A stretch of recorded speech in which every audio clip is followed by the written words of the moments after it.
Hey guys, Miss Messer here. You're going to take notes with me on your last day of transformation. So you did linear last week, you did exponential yesterday with Mrs. Kellerman, and then today we're going to do quadratic transformations. The nice thing about today is all the transformations are the same as yesterday. So we're going to quickly run through the tables and graphs, but we're mostly going to talk about just by looking at the equation, can we tell what the transformations are? Okay. So first things first, we need to know where we're starting. So before we can transform a function, we need to know where are we starting with that function before we know what's happening to it. Okay. So just like linear, exponential has one parent function. It's not like yesterday where there were multiple parent functions. Every quadratic function today has the parent function y equals x squared. Okay. So let's quickly graph that so we can see what it looks like. We know, because this is the parent function, that there will be no transformation. So you can go ahead and put none there. Okay. So just a reminder, I'm going to quickly put the numbers for my table in because I've already written them down. But if you don't know how to get the numbers to a table, remember that you go to your calculator, you put the y equals button, and type in your parent function or whatever function you want. And then you hit second graph, and that's going to show you the table. And then you can look at all the x values and write down the y values that match. Okay. So I've already done that. So I know that my y values are 4, 1, 0, 1, 4. And then I'm going to plot those points. -2, 4. -1, 1. 0, 0. 1, 1. And 2, 4. And then I'm going to connect those. This is called a parabola. Okay.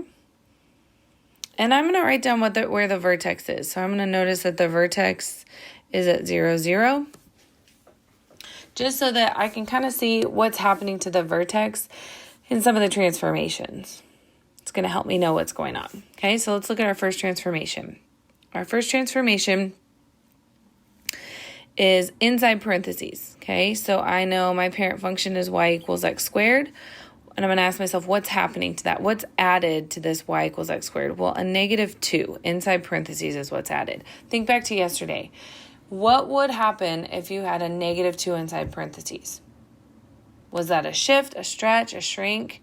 Okay, whatever happened yesterday, I'm telling you the same thing is going to happen today. So let's look at that real quick. Okay, so my values for my table are still 4, 1, 0, 1, 4. But because my x values are different, my graph is going to shift a little bit.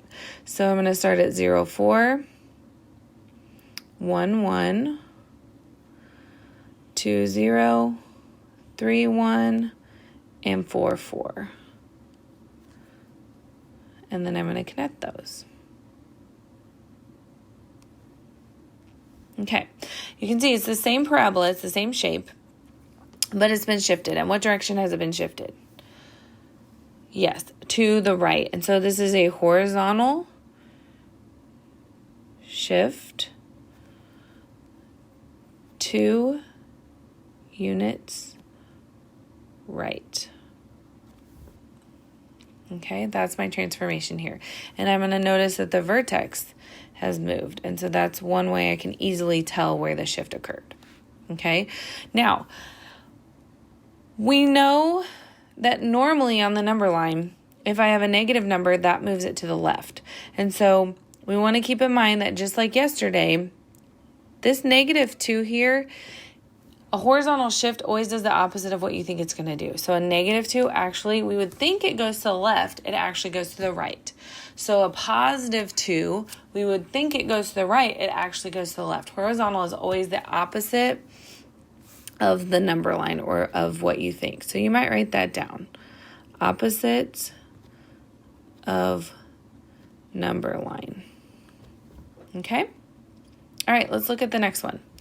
So the next one, I also have addition and subtraction happening, but I have it happening outside the parentheses. So I can see my parent function right there, y equals x squared, and I can see that the transformation happening to it is +3. Think back to yesterday. What did +3 do to your graph? It's going to do the same thing today. So let's look at that. My numbers are 7, 4, 3, 4, 7. Okay, and I'm going to plot those points. negative 2, 7,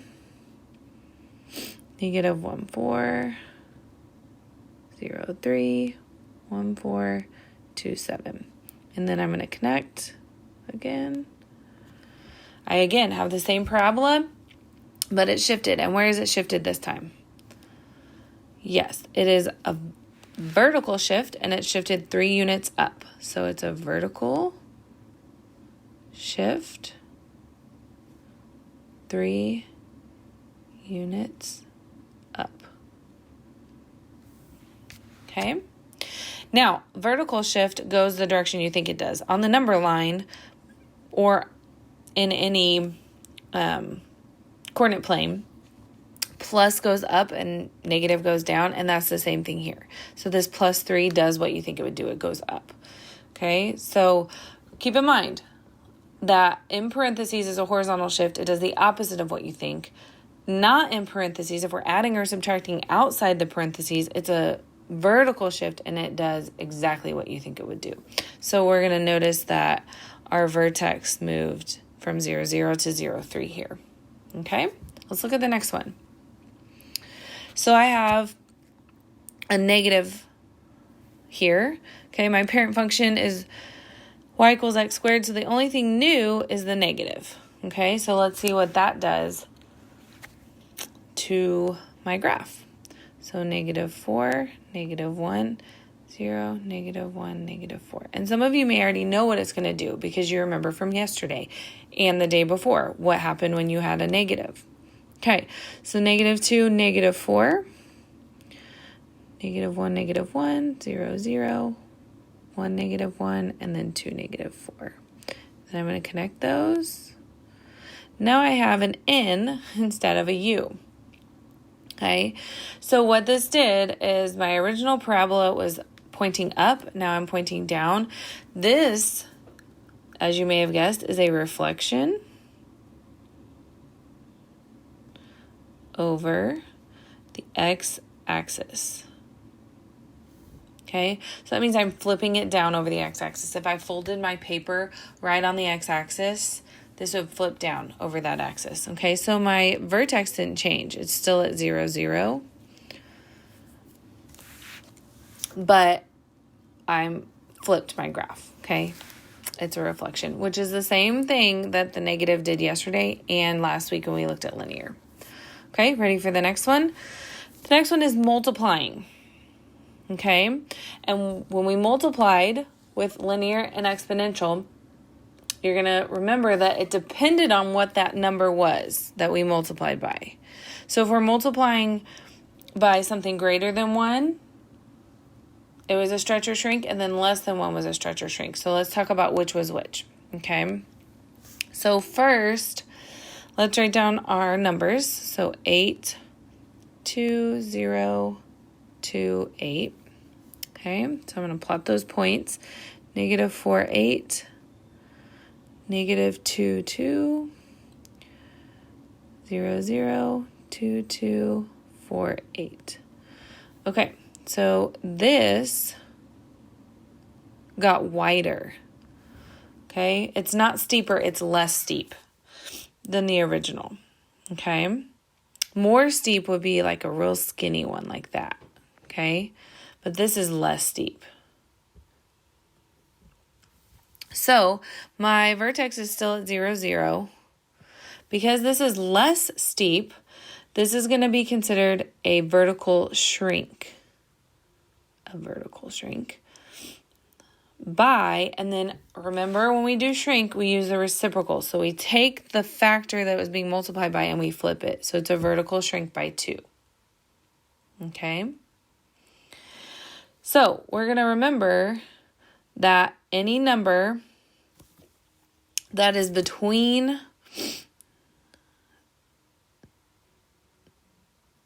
0 and 1 is a vertical shrink. And any number that is greater than 1 is a vertical stretch. Remember, more steep is a stretch. I'm reaching up to get that book off a shelf in the library. Okay? So this is a vertical shrink because it's a fraction that's less than 1. A vertical stretch would be anything greater than 1. 1.5, 2, 7.5, whatever number that's greater than 1 is a stretch. Okay? All right, so here I have multiple transformations. And what I'm going to do is I'm going to write down the transformations without doing the table or the graph. Because at this point, you've done these transformations 3 days in a row. We only have 5 options for transformations. We have a horizontal shift, a vertical shift, a vertical stretch, a vertical shrink, or a reflection over the x-axis. And so you're going to know, hey, my parent function is y equals x squared. Anything in addition, anything happening besides this has to be a transformation. Okay? So there are 3 things happening that are not just the x squared. So I see a plus 3 in parentheses. I see multiplying by 2, and I see my negative sign. Okay, so I'm going to kind of clear that out so you can see. But I see 3 transformations. So I'm going to put 3 little stars here. My first transformation is in parentheses. Think back to your notes or look back at your notes. Inside parentheses is what kind of shift? That's right, a horizontal shift. So I'm going to go ahead and write that down. It's a horizontal shift. And we need to say which direction. So normally a horizontal, normally plus 3, you would think it would be to the right, right? It would shift to the right. But remember, horizontal does the opposite of what we think. So it's going to be a shift to the left. So we're going to say 3 units left. Okay, then I see that I'm multiplying by a factor of 2 right here. Okay, so when I'm multiplying, that's a vertical stretch or a vertical shrink. If it's greater than 1, let's go back to this slide. If it's greater than 1, it's a stretch. So 2 is greater than 1, so this is going to be a vertical stretch by 2. And then I see a negative sign, and I never do negative 2 together, okay? Those are 2 separate transformations. The negative sign is a transformation, and then the 2 is a transformation. So the negative is the same as a negative always is for all 3 types of functions, linear, quadratic, or exponential. Anytime we see that the function has a negative, then we're going to do a reflection over the x-axis.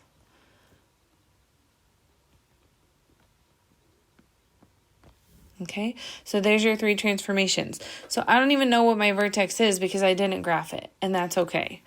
All right, but I know the parent function is always. I noticed a mistake most of you made on your linear homework from last week, that every linear function in that, when you had your table and it gave you the function, so let's say here's my function, and then it wanted the parent function here, and then it wanted the transformations here. Every time in this row, you should have had y equals x, because that's the parent function for linear. So today, it'll be y equals x squared, y equals x squared. That's the parent function every time. That middle column should not have anything else except for y equals x squared, because that's the parent function for every quadratic. Okay, so keep that in mind. All right, have a great day. Hopefully you get a lot of work done this week. Make sure you see your teacher for office hours if you have any questions, or email us. Thanks, guys. I'll talk to you later.